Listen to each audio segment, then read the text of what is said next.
ತಿನ್ನೋ ರೀತಿ ಯಾವ ರೀತಿ ಅಂತ ನೀವು ತಿಳಿಸ್ಕೊಟ್ರಿ. ಯಾವ್ದು ತಿನ್ಬೇಕು, ಬೆಸ್ಟ್ ಆಗಿ ತಿನ್ಬೇಕು, ಅದರಿಂದ ಏನು ಬೆನಿಫಿಟ್ ಇದೆ, ಯಾವ ಪ್ರೋಟೀನ್ ವಿಟಮಿನ್ಸ್ ಹೆಚ್ಚಿಗೆ ಸಿಗುತ್ತೆ, ಬೆನಿಫಿಟ್ ಇದೆ ಅಂತ. ಇವಾಗ ಎಲ್ಲ ತಿಂತೀವಿ, ಬಟ್ ಹೆಲ್ತಿಯಾಗಿದ್ದೀವಿ. ಸೊ ಇಲ್ಲಿಯೂ ಅದೇನೆ, ಸೈನ್ಸ್ ಡೆವಲಪ್ ಮಾಡಿದ್ದೀನಿ, ನಾಲೆಡ್ಜ್ ಕೊಡ್ತಾ ಇದ್ದೀನಿ, ಎಲ್ಲರೂ ಎಂಜಾಯ್ ಮಾಡಬೇಕು. ನನ್ನ ಲೈಫಲ್ಲಿ ಇದು ಬರಬಾರ್ದು ಅಂತಂದರೆ ಅನ್ನ ಮುದ್ದೆನ 50% ರಿಸ್ಟ್ರಿಕ್ಷನ್ ಮಾಡ್ಕೊಂಡು. ಸೊ ಈಗ 14.9 ಎಷ್ಟಾಗಿದೆ ಇವತ್ತು ನೋಡ್ರಿ. ಯಾವ ಅಲೋಪತಿಕ್ ಮೆಡಿಕೇಶನ್ಸ್ ಎಲ್ಲ ಏನಿಲ್ಲ.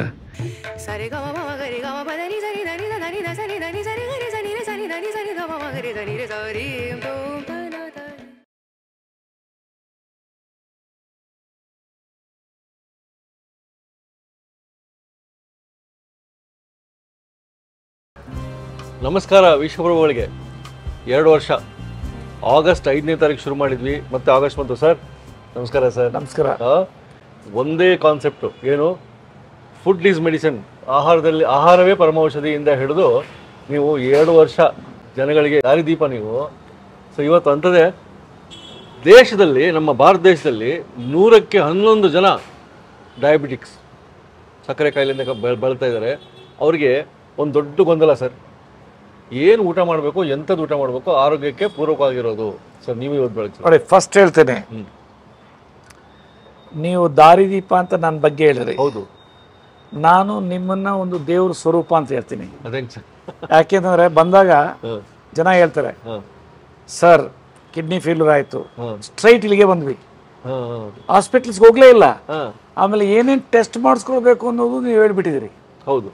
ಆಮೇಲೆ ಬೇರೆ ಕಿಡ್ನಿ ಪೇಷಂಟ್ಸು ಅವ್ರಿಗೆ ಏನೇನು ರೆಕಮೆಂಡ್ ಆಗಿತ್ತು ಅದನ್ನೇ ತಗೊಂಡು ನಾವು ಟೆಸ್ಟ್ ಮಾಡಿಸ್ಕೊಂಡು ರಿಪೋರ್ಟ್ ತೊಗೊಂಡು ಬರ್ತೀವಿ. ಸೊ ಆ ರೀತಿ ನಾನಂದೆ ಹೆಂಗೆ ಗೊತ್ತಾಯಿತು ಸರ್? ಅದೇನೇ ಅರುಣ್ ಅವ್ರು ಯಾರ ನನ್ನ ಫ್ರೆಂಡ್, ನನಗೆ ಅದೇ ಸರ್ ಯೂಟ್ಯೂಬ್ ಚಾನಲ್ಲು. ಸೊ ಅವರೇ ದಾರಿದೀಪ. ಈಗ ನಾಲೆಡ್ಜು ಯಾರು ಕೊಡ್ತಾರೆ ಅವರೇ ದೇವ್ರ ಸ್ವರೂಪ ಅಂತ ಹೇಳ್ತೀನಿ. ದೇವರನ್ನ ಯಾರೂ ನೋಡಿಲ್ಲ. ಯಾರು ಪರ್ಮನೆಂಟಾಗಿ ಯಾರಿಗಾದ್ರು ಅನ್ನ ಕೊಡೋದಂಥ ಶಕ್ತಿ ಕೊಡ್ತಾರೆ ಅವರೇ ಅವ್ರಿಗೆ ದೇವರು. ಅವರು ಸಾಯೋವರೆಗೂ ಮರೆಯಲ್ಲ. ಎಲ್ತ್ ಯಾರು ಕೊಡ್ತಾರೆ, ಯಾರು ಅವರೇ ದೇವರು. ಈಗ ಇಲ್ಲಿ ನಾನು ಹೇಳೋ ಪ್ರಕಾರ ನೀವೇ ದೇವರು ಅಂದ್ಕೊಳ್ತೀನಿ. ಏನು ಗೊತ್ತಾ, ನಾವು ಎಷ್ಟು ದಿನ ಬದುಕಿರ್ತೀವೋ ಹೇಳೋಕ್ಕಾಗಲ್ಲ. ನಾಲೆಡ್ಜ್ ಬದುಕಿರುತ್ತೆ, ಸೈನ್ಸ್ ಬದುಕಿರುತ್ತೆ, ಅದನ್ನು ಯಾರೂ ಸಾಯಿಸೋಕ್ಕಾಗೋದಿಲ್ಲ. ಸೊ ಇಲ್ಲಿಯೂ ಅದೇನೆ, ಸೈನ್ಸ್ ಡೆವಲಪ್ ಮಾಡಿದ್ದೀನಿ, ನಾಲೆಡ್ಜ್ ಕೊಡ್ತಾ ಇದ್ದೀನಿ, ಎಲ್ಲರೂ ಎಂಜಾಯ್ ಮಾಡಬೇಕು. ನಂಬರ್ 1, ಡಯಾಬಿಟಿಸ್ ಅಂದರೆ ತುಂಬ ಕ್ಯಾಶುವಲ್ ಆಗಿದ್ದಾರೆ. ಇನ್ಸುಲಿನ್ ತೊಗೊಳ್ತಾ ಇದ್ವಿ, ಮೇಂಟೈನ್ ಆಗ್ತದೆ, ತಿಂತಾ ಇದ್ದೀವಿ ಅಂತ. ಆದರೆ ಅದರ ಒಳ ಒಂದು ಗುಟ್ಟು ಏನಿದೆ, ಖಾರವಾದ ಒಂದು ವಿಷಯ, ಅದು ಜನಕ್ಕೆ ಅರಿವಾಗೋದು ಭಾರಿ ಇಂಪಾರ್ಟೆಂಟು. ಇಂಟರ್ನ್ಯಾಷನಲ್ ಡಯಾಬಿಟಿಕ್ ಫೆಡರೇಷನ್ ಅಂತಿದೆ, ಇಂಡಿಪೆಂಡೆಂಟ್ ಆಟೋನಮಸ್ ಬಾಡಿ ಬ್ರುಸೆಲ್ಸಲ್ಲಿ. ಅದು ಎಂಟೈರ್ ವರ್ಲ್ಡ್ ಡಾಟಾನ ಅಸೆಸ್ ಮಾಡ್ತೈತೆ. ಅದರಲ್ಲಿ ಅವ್ರು ಹೇಳ್ತಾರೆ, ಯಾವ ವ್ಯಕ್ತಿಗೆ ಡಯಾಬಿಟಿಸ್ ಬಂತು ಅಂದರೆ ಒಟ್ಟಾರೆ 35ರಿಂದ 40% ಜನ ಕ್ರಾನಿಕ್ ಕಿಡ್ನಿ ಡಿಸೀಸ್ಗೆ ಪ್ರೂವ್ಡ್, ಅಂದರೆ ಅದಕ್ಕೆ ಬರ್ತಾರೆ, ಅವರು ಡಯಾಲಿಸಿಸ್ ಬರ್ತಾರೆ. ಅದನ್ನು ನಾವು ಅರ್ಥಕೊಳ್ಬೇಕು. ಅದರಿಂದ ನಾವು ಊಟದಲ್ಲಿ ಏನು ಹೆಂಗೆ ಅನ್ನೋದು ಅರ್ಥಕೊಂಡ್ಬಿಟ್ರೆ ಭಾರಿ ಈಸಿ. ತುಂಬ ಕೆಟ್ಟ ಕಲ್ಪನೆ ಇದೆ ಎಲ್ರಿಗೂ ಸಹ. ಡ್ರೈ ಫ್ರೂಟ್ಸ್ ತಿನ್ನಬಾರ್ದು, ಆಮೇಲೆ ಕೋಕೋನಟ್ ಮಿಲ್ಕ್ ಕುಡಿಬಾರ್ದು, ಡಯಾಬಿಟಿಸ್ ಇದ್ದರೆ ಫ್ರೂಟ್ಸ್ ತಿನ್ನಬಾರ್ದು, ಆಮೇಲೆ ಫ್ರೂಟ್ ಜ್ಯೂಸಸ್ ಕುಡಿಬಾರ್ದು, ಆಮೇಲೆ ಬೀಟ್ರೂಟ್ ತಿನ್ನಬಾರ್ದು, ಬಾಳೆಹಣ್ಣು ತಿನ್ನಬಾರ್ದು, ಆಮೇಲೆ ಇದು ಏನು ಮಾವಿನ ಹಣ್ಣು ತಿನ್ನಬಾರ್ದು, ಆಮೇಲೆ ಏನೆಲ್ಲ ಹೇಳ್ತಾರೆ ಎಲ್ಲ ತಿನ್ನಬೇಕು. ಎಷ್ಟು ತಿನ್ನಬೇಕು ಏನು ಅಂತ ಅರ್ಥಕೊಳ್ಬೇಕು. ಫಸ್ಟ್ ಫಾರ್ಮೋಸ್ಟ್ ಇಂಪಾರ್ಟೆಂಟು ಶುಗರ್ಸ್ ಎಲ್ಲಿದೆ ಅನ್ನೋದೇ ನಾವು ಹೇಳ್ತಾ ಇಲ್ಲ ಸರಿಯಾಗಿ. ನಾವು ಬರೀ ಅನ್ನನ ಬೈತೀವಿ, ಆದರೆ ಎಲ್ಲ ಪೂಜೆನಲ್ಲೂ ಅಕ್ಕಿ ಇಟ್ಟಿರ್ತೀವಿ. ಯಾಕಂದರೆ ಅದು ಇದು ಅಮೃತ ಸ್ವರೂಪ ಅಂತ ಮಹತ್ವ ಸ್ಥಾನ ಇದೆ ಅನ್ನ, ಅದನ್ನೇ ನಾವು ಬೈತಾ ಇರ್ತೀವಿ. ಆ್ಯಕ್ಚುಲಿ ಹೇಳ್ಬೇಕಂದ್ರೆ ಅಕ್ಕಿ ಅಮೃತ ಅನ್ಬೋದು, ಯಾಕಂದರೆ ಈಸಿಯಾಗಿ ಡೈಜೆಷನ್ ಆಗುತ್ತೆ. ಶುಗರ್ ಲೆವೆಲ್ ಈಸಿಯಾಗಿ ಗೊತ್ತಾಗ್ತದೆ ಜಾಸ್ತಿ ಅಂತ, ಬಟ್ HbA1c ಇಲ್ಲ. ಕರಗದೇ ಇರೋದು ಯಾವುದು, ಅದು ಇಂಪಾರ್ಟೆಂಟ್. ಕರಗದೇ ಇರೋದು ಮಿಲೆಟ್ಸ್. ಈಗ ಅದನ್ನು ನಾವು ಸಿರಿಧಾನ್ಯ ಅಂತೀವಿ, ಅದು ಕರಗಲ್ಲ ಬೇಗ. ಆವಾಗ ನಿಮ್ಗೆ ಏನು ಅನಿಸುತ್ತೆ, ಬಿಫೋರ್ ಆ್ಯಂಡ್ ಆಫ್ಟರು ಕಡಿಮೆ ಇರುತ್ತೆ. HbA1c 3 ತಿಂಗಳದ ಅವರೇಜ್ ಜಾಸ್ತಿ ಆಗಿರ್ತೈತೆ. ಪಾದ ಉರಿ ಹೋಗಿರಲ್ಲ, ಕಣ್ಣು ಮಬ್ಬು ಹೋಗಿರಲ್ಲ, ಆದರೆ ಪ್ಯಾರಾಮೀಟರ್ಸ್ ಮಾತ್ರ ನಿಮ್ಗೆ ನಾರ್ಮಲ್ ಇರುತ್ತೆ. ಈಗ ರಾಗಿ ನಮ್ಮದು ಹುಟ್ಟಿದಾನ ತಿನ್ಕೊಂಬಂದಿರೋದು, ಎಂಜಾಯ್ ಮಾಡ್ಬೋದು. ಬಟ್ ಏನು ಅಂದರೆ ಎಷ್ಟು ತಿನ್ನಬೇಕು, ಎಷ್ಟು ತಿನ್ನಬಾರ್ದು, ಅದು ಮುಖ್ಯ. ಏನು ಡಯಾಬಿಟಿಸ್ ಏನಿಲ್ಲ ನಮಗೆ, ನಾವು ಅಗ್ರಿಕಲ್ಚರ್ ಕೆಲಸ ಮಾಡ್ತೀವಿ ಅಥವಾ ಆಫೀಸ್ ಕೆಲಸ ಮಾಡ್ತೀವಿ, ಆ ವೇಳೆಯಲ್ಲಿ ಅನ್ನ ಮುದ್ದೆ ರೊಟ್ಟಿ ಎಷ್ಟು ತಿನ್ನಬೇಕು ಅಂತಂದರೆ 50% ತಿನ್ನಬೇಕು. ಅದ್ರ ಮೇಲೆ ತಿನ್ನೋದ್ರೆ ಕರಗಲ್ಲ. ಮತ್ತೇನು ತಿನ್ನಬೇಕು, ಏನೆಲ್ಲ ಇದೆ, ಸಲಾಡ್ಸ್ ಇದೆ. ಈಗ ಹಸುಗಳೆಲ್ಲ ಹುಲ್ಲೆ ತಿನ್ನೋದು. ಈಗ ನಮ್ಮಲ್ಲಿ ಸಲಾಡ್ಸು ಎಷ್ಟು ಸಲಾಡ್ ಇದೆ, ಎಲ್ಲ ಚೀಪಾಗಿ ಇದೆ. ಬೀಟ್ರೂಟು, ಕ್ಯಾರೆಟು, ಕೊಬ್ಬರಿ, ಆಮೇಲೆ ನಾನ್ ವೆಜ್ ಅವ್ರಿಗೆ ಎಗ್ಗು, ಚಿಕನ್ನು ಎಲ್ಲ ಇದೆ. ಅವೆಲ್ಲ ಕರಗುತ್ತೆ, ಆದರೆ ಇವು ಕರಗಲ್ಲ. ಈಗ ನಾವು ವೆಜಿಟೇರಿಯನ್ಗೆ ಏನು ಹೇಳ್ತೀನಿ ಅಂದರೆ, ಫಸ್ಟ್ ಕ್ಲಾಸಾಗಿ ಬೆಳಗ್ಗೆನೆ ಗುಗ್ಲಿ ತಿನ್ನಲಿ, ಯಾವುದು ಕಡಲೆಕಾಳದ್ದು ಅಥವಾ ಹೆಸರು ಕಾಳದ್ದು, ಅಥವಾ ಕಡಲೆಕಾಳು, ಹೆಸರು ಕಾಳು ಮತ್ತು ಅಲಸಂದೆ ಕಾಳದ್ದು ಮಿಕ್ಸ್ದು ತೊಗೊಳ್ಳಿ. ಒಂದು ಇದು ಬ್ಯೂಟಿಫುಲ್ಲಾಗಿ ಮಾಡ್ಕೊಳ್ಬೋದು ಅದನ್ನು. ಅದರಲ್ಲಿ ಕೊಬ್ಬರಿ ತುರಿದು, ಹಸಿಮೆಣಸಿನ್ಕಾಯಿ, ಅದೆಲ್ಲ ಮೆಡಿಸಿನಲ್ ವ್ಯಾಲ್ಯೂ. ಸೊ ಅದೊಂದು ಕಪ್ ತೊಗೊಳ್ಳಿ. ಆಮೇಲೆ ಡೈಲಿ ಡಿಫ್ರೆಂಟು, ಒಂದು ಇಡ್ಲಿ ತೊಗೊಳ್ಳಿ, 3 ಇಡ್ಲಿ ತಿನ್ನೋ ಬದಲು. ಆಮೇಲೆ ಇಡ್ಲಿ ಅಂದ ತಕ್ಷಣ ಅದರಲ್ಲಿ ವಡೆ ಬೇರೆ ಇಟ್ಕೊತೀವಿ. ವಡೆ ಎಣ್ಣೆ ಕರಗಲ್ಲ. ಯಾಕೆ ಇಟ್ಕೊಳ್ಬೇಕು ಎಣ್ಣೆ? 50 ವರ್ಷ ಆದಮೇಲೆ 30 ವರ್ಷ 40 ವರ್ಷ ಮಜಾ ಮಾಡಲಿ. ಬಟ್ ಒನ್ಸ್ 50 ಕ್ರಾಸ್ ಆಯಿತು ಅಂದರೆ ಅವನ್ನೆಲ್ಲದನ್ನು ಕಂಟ್ರೋಲ್ ಮಾಡ್ಕೊಬೇಕು. ಸೊಪ್ಪಿನ ಪಲ್ಯ ಮೊದಲೆಲ್ಲನೂ ಹಳ್ಳಿಗಳಲ್ಲಿ ಈ ಸೀಸನ್ ಬಂತು ಅಂದರೆ, ಕಳೆ ತೆಗೆಯೋ ಸೀಸನ್ನು, ಬೆರಕೆ ಸೊಪ್ಪು ಅಂತೆಲ್ಲ ತೊಗೊಂಬರ್ತಾಯಿದ್ರು. ಅದೇ ಮೇಜರ್ ಪೋರ್ಷನ್ ಇರ್ತಾಯಿತ್ತು. ಅದು ಸೀಸನ್ ವೈಸು. ಮತ್ತೇನಾದರೂ ಪೊಟ್ಯಾಟೊ ಸೀಸನ್ ಬಂತು ಅಂದರೆ ಬರೀ ಪೊಟ್ಯಾಟೋನ ಬಾಯ್ಲ್ ಮಾಡಿ ತಿಂತಾಯಿದ್ರು. ಸೊ ಆದ್ದರಿಂದ ಆಹಾರ ಪದ್ಧತಿನಲ್ಲಿ ಯಾವ ರೀತಿ ಇರಬೇಕಂದ್ರೆ, ಈಸಿಯಾಗಿ ಡೈಜೆಷನ್ ಆಗಬೇಕು. ನಂಬರ್ 1, ಎಣ್ಣೆ ಬೆಣ್ಣೆ ತುಪ್ಪನ್ನ ರುಚಿಗಷ್ಟೇ ಯೂಸ್ ಮಾಡ್ಕೊಬೇಕು, ಅತಿ ರುಚಿಗೆ ಮಾಡ್ಕೊಬಾರ್ದು. ಆಮೇಲೆ ರೇಷಿಯೋ, ನನ್ನ ಲೈಫಲ್ಲಿ ಇದು ಬರಬಾರ್ದು ಅಂತಂದರೆ ಅನ್ನ ಮುದ್ದೆನ 50% ರಿಸ್ಟ್ರಿಕ್ಷನ್ ಮಾಡ್ಕೊಬೇಕು. ಒಂದು ವೇಳೆ ಈಗ ಬಂದಿದೆ ಡಯಾಬಿಟೀಸ್, ನೀವಾಗಲೇ ಹೇಳಿದ್ರಿ 100 ಜನಕ್ಕೆ 11 ಜನ ಇದೆ ಅಂತ, as per the recent statistical data. ಅದರಲ್ಲಿ 4 ಜನ ಡಯಾಲಿಸಿಸ್ ತಯಾರಾಗಿರ್ಬೇಕು. ಸೊ ಆದ್ದರಿಂದ ನಾನೇನು ಹೇಳಿದ್ರೆ, ಲೈಫ್ ಸ್ಟೈಲನ್ನು ಇದು ಮಾಡ್ಕೊಂಡ್ಬಿಟ್ರೆ ಬೆಸ್ಟ್. ಸೊ ಈಗ ಸೊಪ್ಪು, ಚೀಪೆಸ್ಟ್ ಸೊಪ್ಪಲ್ಲಿ ಕಾಳುಗಳು ಎಲ್ಲ. ಆಮೇಲೆ ಹೇಳ್ತಾರೆ ಸೊಪ್ಪಲ್ಲಿ ಕೆಮಿಕಲ್ಸ್ ಇರ್ತದೆ, ಎಲ್ಲಿ ಬೆಳೆದಿರ್ತಾರೋ ಏನು ಅಂತ. ಸೊ ಆದ್ದರಿಂದ ನಾವು ಬಾಯ್ಲ್ ಮಾಡಬೇಕು, ಪಲ್ಸಸ್ಸು ಎಲ್ಲ ಹಾಕಿ ಅದನ್ನು ನೀರು ತೆಗಿಬೇಕು. ಮತ್ತು ಇನ್ನೊಂದು ಕ್ವಶನ್ ಬರುತ್ತೆ, ನೀರು ತೆಗೆದ್ರೆ ನ್ಯೂಟ್ರಿಯೆಂಟ್ಸ್ ಹೋಗುತ್ತೆ ಅಂತ. ಈಗ ಪಾಯ್ಸನ್ ತಗೊಳ್ಳೋದಕ್ಕಿಂತ ಪಾಯ್ಸನ್ ತೆಗೆಯೋದು ಇಂಪಾರ್ಟೆಂಟ್ ಅಲ್ಲ, ನ್ಯೂಟ್ರಿಯೆಂಟ್ಸ್ ಲೆವೆಲ್ ಇದ್ದೇ ಇರ್ತೈತೆ. ಸೊ ಆದ್ದರಿಂದ ಆಹಾರ ಪದ್ಧತಿನಲ್ಲಿ ಡಯಾಬಿಟಿಸ್ ಇರೋರು 25% ಇಟ್ಕೊಂಡು, 60% ಸೊಪ್ಪಿನ ಪಲ್ಯ ತರಕಾರಿ ಪಲ್ಯ ಇಟ್ಕೊಂಡು, 15% salads, dry fruits, non vegetarians, anything they can eat. So ಅದು ಇಟ್ಕೊಂಡ್ರೆ ಎಕ್ಸೆಪ್ಟ್ ಇದು ಕೊಬ್ಬಿನಾಂಶ ಕಡಿಮೆ ಇರಬೇಕು. ಕೆಲವೊಂದು ಜಿಲ್ಲೆ ಇದೆ, ನಾನು ಹೇಳಕ್ ಹೋಗಲ್ಲ, ವಿತ್ ಕೊಬ್ಬಿನೇ ಇರಬೇಕು ಅವರಿಗೆ, ದೆನ್ ಓನ್ಲಿ ಅವರು ಅದನ್ನ ಯೂಸ್ ಮಾಡ್ತಾರೆ ಮಟನ್ನ. ಆ ರೀತಿ ಇರಬಾರ್ದು.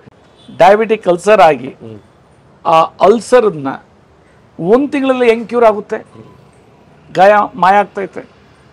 ಸೊ ಇದು ಸೈನ್ಸ್ ಇದು. ಸೊ ಈಗ ಜನಕ್ಕೆ ಅದನ್ನು ನೋಡಿಬಿಟ್ರೆ ಕ್ಲಾರಿಟಿ ಆಗುತ್ತೆ. ಡಯಾಬಿಟಿಕ್ ಅಲ್ಸರ್ ಇರೋರು ಇನ್ನೇನು ಕಾಲು ತೆಗಿಬೇಕು ಅನ್ನೋರನ್ನ ಸರಿಯಾಗಿರೋದು ನನ್ನ ಟ್ರೀಟ್ಮೆಂಟಿಂದ. ಅಂದರೆ ಅರ್ಥ, ಆ ಒಂದು ಬ್ಲಡ್ ಸರ್ಕ್ಯುಲೇಷನ್ ಸಿಸ್ಟಮಲ್ಲಿ ಏನು ಕರೆಂಟ್ ಮೆಡಿಕಲ್ ಸೈನ್ಸಲ್ಲಿ ಆಗ್ತಾ ಇಲ್ಲ, ಬರೀ ಅದನ್ನು ಕಾಲನೇ ತೆಗಿಬೇಕು, ಆಂಪ್ಯುಟೇಷನ್ ಇಲ್ಲಿ ಅದು ಆಗ್ತಾ ಇದೆ ಅಂತಂದರೆ ಆ ಬ್ಲಡ್ ಸರ್ಕ್ಯುಲೇಷನ್ನು ಪ್ಯಾಂಕ್ರಿಯಸ್ದಲ್ಲೂ ಆಗಿ ಬೀಟಾ ಸೆಲ್ಸ್ನ ಟ್ರಿಗರ್ ಮಾಡ್ತಾ ಇದೆ ಅನ್ನೋದಕ್ಕೆ ನಾನು ಒಂದು ಉದಾಹರಣೆ ಕೊಟ್ಟಿದ್ದೆ. ಈಗ ಒಂದು ಪೇಷಂಟು ಹೇಳ್ತೀನಿ, ಜಸ್ಟ್ ಈ ಜುಲೈಯಲ್ಲಿ ತೊಗೊಂಡಿರ್ತಾವತ್ತು, ರಾಘವೇಂದ್ರ ಅಂತ. ಸಡನ್ನಾಗಿ ಬಾಡಿ ಡೌನ್ ಆಗೋಯ್ತು, 42-43 ಇಯರ್ ಏಜ್, 18 kg ಕಡಿಮೆ ಆಗೋಯ್ತು. ಜನ ಎಲ್ಲ ನೋಡೋಕೆ ಏನಪ್ಪ ಹೆಂಗಿದೆಯಾ ಅಂತ ಟೆಸ್ಟ್ ಮಾಡಿಸಿದ್ರು. HbA1c I sugar 14.9. ಹಾಸ್ಪಿಟ್ಲಿಗೆ ಹೋದರು, ಅವರು ಟ್ರೀಟ್ಮೆಂಟ್ ಕೊಟ್ಟರು, ಏನೆಲ್ಲ ತಿನ್ನಬಾರ್ದು ಇದು ಮಾಡಬಾರ್ದು ಅಂತಂದರು. 1 ವಾರದಲ್ಲಿ ಏನೂ ಅವ್ರಿಗೆ ಇದಾಗಲಿಲ್ಲ. ಅವ್ರ ಮಿಸ್ಸಸ್ ಫಸ್ಟೇ ಹೇಳಿದರು ಇಲ್ಲ ಇಲ್ಲಿಗೆ ಬರೋಣ ಮಿರಕಲ್ ಡ್ರಿಂಕ್ಸ್ಗೆ ಅಂತ. ಸೊ ಕೊನೆಗೆ ಇಲ್ಲಿ ಬಂದರು, ಬಂದು ನಾನು ಭೇಟಿ ಮಾಡಿದ್ದಾರೆ.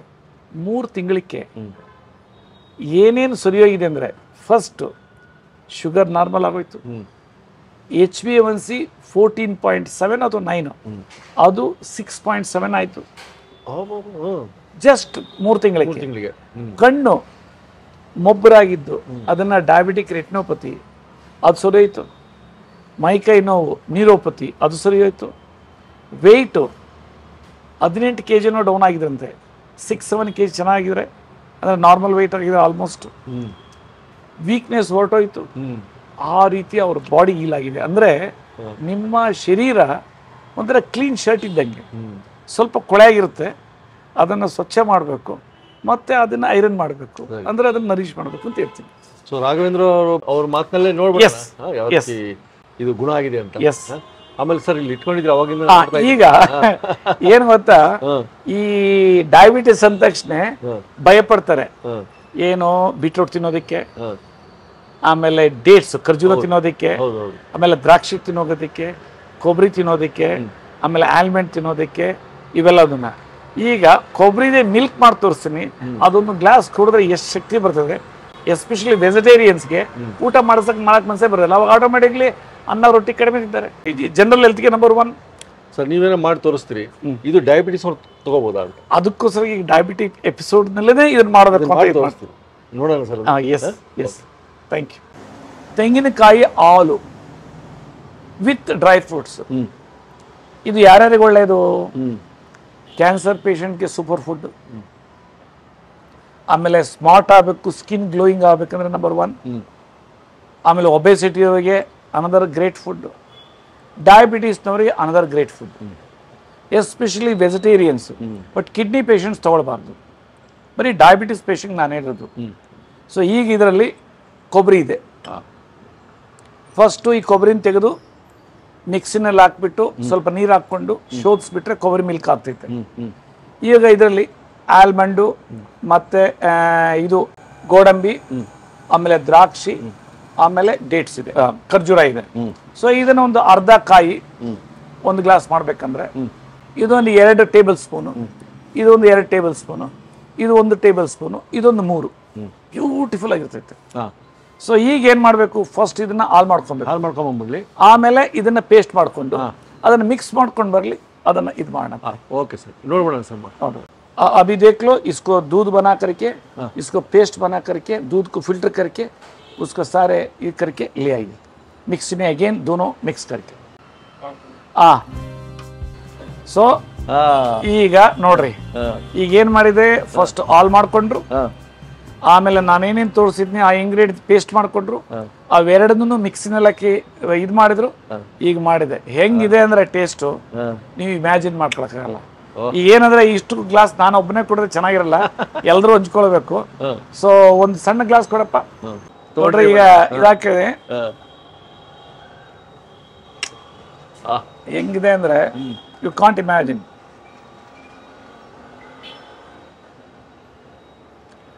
ಅಮೃತ ದೇವಸ್ಥಾನದಲ್ಲಿ ರಸಾವಳಿ ಮಾಡ್ತಾ ಇದ್ರು. ಆ ರಸಾವಳಿ ಏನಂದ್ರೆ ಬೆಲ್ಲ, ಆಮೇಲೆ ಕೊಬ್ಬರಿ, ಆಮೇಲೆ ಬಾಳೆಹಣ್ಣು ಹಾಕಿ ಮಿಕ್ಸ್ ಮಾಡಿ ಆ ರಸಾವಳಿ ಇದ್ದಂಗಿದೆ. ಇದು ಒಳ್ಳೆ ನಿಜವಾದ ದೇವರ ಪ್ರಸಾದ ಇದ್ದಂಗಿದೆ ಅಂತ. ರಸಾಯನ. ಒಣದ್ರಾಕ್ಷಿ, ಆ ಡೇಟ್ಸು ಟೇಸ್ಟ್ ಹೆಂಗಿರುತ್ತೆ ಅಂತಂದ್ರೆ ಅನ್ಥಿಂಕಬಲ್. ಡಯಾಬಿಟಿಸ್ ಪೇಷಂಟ್ಸ್ಗೆ ಆಟೋಮೆಟಿಕ್ಲಿ ಬೇಗ ಬರ್ನ್ ಆಗೋಗ್ಬಿಡ್ತದೆ. ಸರಿ. ಇದು ಫ್ರಕ್ಟೋಸು, ಅದೇ ಸುಕ್ರೋಸನ್ನ ಏನು ಕಬ್ಬಿಂದ ನಾವು ಸಕ್ಕರೆ ಮಾಡ್ತೀವಲ್ಲ, ಅದು ಬೇಗ ಕರಗಲ್ಲ ಶರೀರದಲ್ಲಿ ಎನರ್ಜಿಯಲ್ಲಿ. ಸೊ ಇದು ಫಾಸ್ಟ್. ಓಕೆ. ಏನ್ ಗೊತ್ತಾ, ಅನ್ಥಿಂಕಬಲ್. ಅದಕ್ಕೆ ಹೇಳಿದ್ನಲ್ಲ, ಆ ರಾಘವೇಂದ್ರ ಅವರದ್ದು ಟೆಸ್ಟ್ ಮನಿ ನೋಡ್ಲಿ, ಅವ್ರೇನ್ ಹೇಳ್ತಾರೆ, ರಾಜು ಸರ್ದು ಫುಡ್ ಇಟ್ಸ್ ನಂಬರ್ 1. ಅದು ತಿನ್ಬೇಡ ಇದು ತಿನ್ಬೇಡ ಅಂತ ಹೇಳಲ್ಲ, ಎಷ್ಟು ತಿನ್ಬೇಕು ಅದು ಇಂಪಾರ್ಟೆಂಟ್. ರಾಘವೇಂದ್ರ ಅವರಲ್ವಾ? ಎಷ್ಟು ಏಜ್ ನಿಮ್ದು? Sir 44 sir. 44. ಯಾವ ನಿಮ್ದು? ಸರ್ ನಾವು ಬನಾರಡ್ಡ ರೋಡಲ್ಲಿ ಯುವರ್ಸ್ ಕಾಲೋನಿ. ಓಕೆ. ಏಕರಾರ ನಗರ. ನೀವು ನಮ್ಮಲ್ಲಿ ಎಷ್ಟು ತಿಂಗಳಿಂದ ಟ್ರೀಟ್ಮೆಂಟ್ ತಗೊತಾ ಇದ್ರಿ ಡಯಾಬಿಟಿಸ್ಗೆ? 3 ಮಂತ್ಸ್ ಸರ್. ಇದು 4th ಮಂತ್. ಹಾಂ ಸರ್. ನೀವು ಬಂದಾಗ ಎಷ್ಟಿತ್ತಮ್ಮ HbA1c? 14.9 something. 14.9. ಆವಾಗ ಬಾಡಿ ಹೆಂಗಿತ್ತು ನೀವೇ ಹೇಳ್ರಿ. ಸರ್ ಬಾಡಿ ತುಂಬ ವೀಕ್ ಆಗ್ಬಿಟ್ಟಿತ್ತು. ಎಲ್ಲರೂ ನನಗೆ ಕೇಳಿದಾಗ ನನಗೆ ಭಯ ಆಗ್ಬಿಟ್ಟಿದೆ, ಇಷ್ಟೊಂದು ಸಣ್ಣ ಆಗ್ಬಿಟ್ಟಿದೆ, ಇಷ್ಟೊಂದು ಸಣ್ಣ ಆಗ್ಬಿಟ್ಟಿದ್ಯಾ ಅಂತ. ನಾನು ಬೇರೆ ಕಡೆನೂ ತೋರಿಸ್ದೆ, ಅಲ್ಲಿ ಫುಡ್ಡು ಹೇಳಿದಕ್ಕೆ ಭಯನೇ ಆಗೋಯ್ತು. ಏನು ಇಷ್ಟೊಂದೆಲ್ಲ ಬಿಟ್ಬಿಡ್ಬೇಕಾ ನಾನು ಫುಡ್ ತಿನ್ನೋದು ಎಲ್ಲಾನು ಅಂದ್ಕೊಂಡು. ಅದೇ ಒಂಥರ ಮನಸ್ಥಿತಿ ಒಂಥರ ಇದಾಗ್ಬಿಟ್ಟಿತ್ತು, ಡಿಪ್ರೆಷನ್ ಆಗ್ಬಿಟ್ಟಿತ್ತು. ಅಲ್ಲೂ 15 ದಿನ ತಗೊಂಡು ಒಂದು 10 ಡೇಸ್ ತಗೊಂಡು 1 ವೀಕ್ 8 ಡೇಸ್ ಅಷ್ಟೇ ಸಜೆಸ್ಟ್ ಮಾಡಿದ್ದು ಇಲ್ಲೇ ಸರ್ ಫಸ್ಟ್. ಬಟ್ ಅವ್ರಿಗೆ ಸಡನ್ ಆಗಿ ಸ್ವಲ್ಪ ಏನು ಆಗೋಯ್ತಲ್ಲ ಅನ್ನೋ ಫೀಲ್ ಅಲ್ಲಿ ಇತ್ತು. ಅದಕ್ಕೆ ಸಡನ್ ಆಗಿ ಎಲ್ಲರೂ ಟ್ರೀಟ್ಮೆಂಟ್ ಬೇಕು ಅನ್ನೋ ಒಂದು ಮೈಂಡ್ ಸೆಟ್ಗೆ ನಾನು ಕೊಡಿಸ್ದೆ. ಆಮೇಲೆ ಇಲ್ಲೇ ನಾನು ಫಸ್ಟ್ ಸಜೆಸ್ಟ್ ಮಾಡಿ ಫಸ್ಟ್ ಯೂಟ್ಯೂಬ್ ಅಲ್ಲಿ ನಿಮ್ದೇ ನಾನು ಫಸ್ಟ್ ನೋಡಿ ಇಲ್ಲೇ ಬೆಸ್ಟ್ ಟ್ರೀಟ್ಮೆಂಟ್ ಅನ್ಸುತ್ತೆ ಬಾ ಹೋಗೋಣ ಅಂದ್ರೆ 8 ಡೇಸ್ ಅಲ್ಲಿ ಅವ್ರಿಗೆ ಕನ್ವಿನ್ಸ್ ಆಯ್ತು ಇದೇ ಬೆಸ್ಟ್ ಅಂತ. ನೋಡಿದೆ ವಿಡಿಯೋಸ್ ಅಲ್ಲೇ ಊಟ ಎಲ್ಲಾ ತರದ್ದು ನಾರ್ಮಲ್ ಆಗಿ ತಿನ್ಬೇಕು ಅಂತ ಅವ್ರು ಹೇಳಿದ್ದು. ಹಂಗೆ ಇದು ತಿನ್ಬೇಡ್ದು, ಇದು ತಿನ್ಕೊಡ್ದು ಅಂದಾಗ ಏನಾಗುತ್ತೆ ಒಂಥರ ಮನಸ್ಥಿತಿ. ನಮ್ಗೆ ಎಲ್ಲಾನು ಹೋದಾಗ ಜೊತೆಗೆ ಯಾರ ಜೊತೆಗೆ ನಾವು ಹೋದ್ರೆ ಏನನ್ನ ತಿಂತಾ ಇದ್ರೆ ಇದು ತಿನ್ನೋಂಗಿಲ್ಲ, ನಾವು ಅದು ತಿನ್ನೋಂಗಿಲ್ಲ ಅಂದಾಗ ಒಂಥರ ಮೆಂಟಲಿ ನಮ್ಗೇನೋ ಇವ್ನಿಗೇನೋ ಆಗೈತೆ ಅನ್ನೋ ಇದಾಗ್ತಿದೆ. ಶುಗರ್ ಐತೆ ಶುಗರ್ ಐತೆನೋ ಅನ್ನೋ ಒಂದು ಭಾವನೆ ಬಂದ್ಬಿಡ್ತಿದ್ದೆ ಅಂದ್ಬಿಟ್ಟು ಎಲ್ಲರೂ ಕೇಳಿದಾಗ ನಾವು ಒಂದು ಊಟ ಮಾಡೋದು ಬೇಜಾರಾಗ್ತೈತೆ, ಇದಾಗ್ತೈತೆ ಅಂದ್ಬಿಟ್ಟು ಇದಾಯ್ತು. ತಿನ್ನೋ ರೀತಿ ಯಾವ ರೀತಿ ಅಂತ ನೀವು ತಿಳಿಸ್ಕೊಟ್ರಿ. ಯಾವ್ದು ತಿನ್ಬೇಕು, ಬೆಸ್ಟ್ ಆಗಿ ತಿನ್ಬೇಕು, ಅದರಿಂದ ಏನು ಬೆನಿಫಿಟ್ ಇದೆ, ಯಾವ ಪ್ರೋಟೀನ್ ವಿಟಮಿನ್ಸ್ ಹೆಚ್ಚಿಗೆ ಸಿಗುತ್ತೆ, ಬೆನಿಫಿಟ್ ಇದೆ ಅಂತ. ಇವಾಗ ಎಲ್ಲ ತಿಂತೀವಿ ಬಟ್ ಹೆಲ್ತಿಯಾಗಿದ್ದೀವಿ. ಹೆಡ್ಡೇಕು ಮೊದಲು ನನಗೆ ಒಂಥರ ತಲೆಭಾರ ಬಂದ್ಬಿಡೋದು, ಒಂಥರ ಇದಾಗ್ಬಿಡೋದು. ಅವಾಗ ಅದಕ್ಕೋಸ್ಕರನೇ ತಿರ್ಗಾ 15 ದಿನದಲ್ಲೇ ತಿರ್ಗಿ ಹೇಳಿದಕ್ಕೆ ಅವರು ಟಾನಿಕ್ ಇನ್ನೊಂದು ಕೊಟ್ಟರು. ತುಂಬಾ ಚೆನ್ನಾಗಿತ್ತು. 10 ದಿನ ಅದು ಅಷ್ಟೇ ನಾನು ತಗೊಂಡಿತ್ತು. ಇನ್ನಾಗ ಹಂಗೆ ಐತೆ ಅದು, ಅದಕ್ಕೆ ಏನಿಲ್ಲ. ಓಕೆ, ಸೊ ಈಗ 14.9 ಇಂದ ಎಷ್ಟಾಗಿದೆ ಇವತ್ತು? 6.7 ಆಗಿದೆ ನೋಡ್ರಿ. ಯಾವ ಅಲೋಪತಿಕ್ ಮೆಡಿಕೇಶನ್ಸ್ ಎಲ್ಲ ಏನಿಲ್ಲ. Very good. I am very happy. Report ನೋಡಿದ ತಕ್ಷಣ ಖುಷಿ ಆಗೋಯ್ತು ನನಗೆ. ನಮಗೂ ಭಾಳ ಖುಷಿ ಆಯಿತು ನಿಮ್ಮ ಕಾಂಟ್ಯಾಕ್ಟ್ ಮಾಡಿದ್ದಕ್ಕೂ.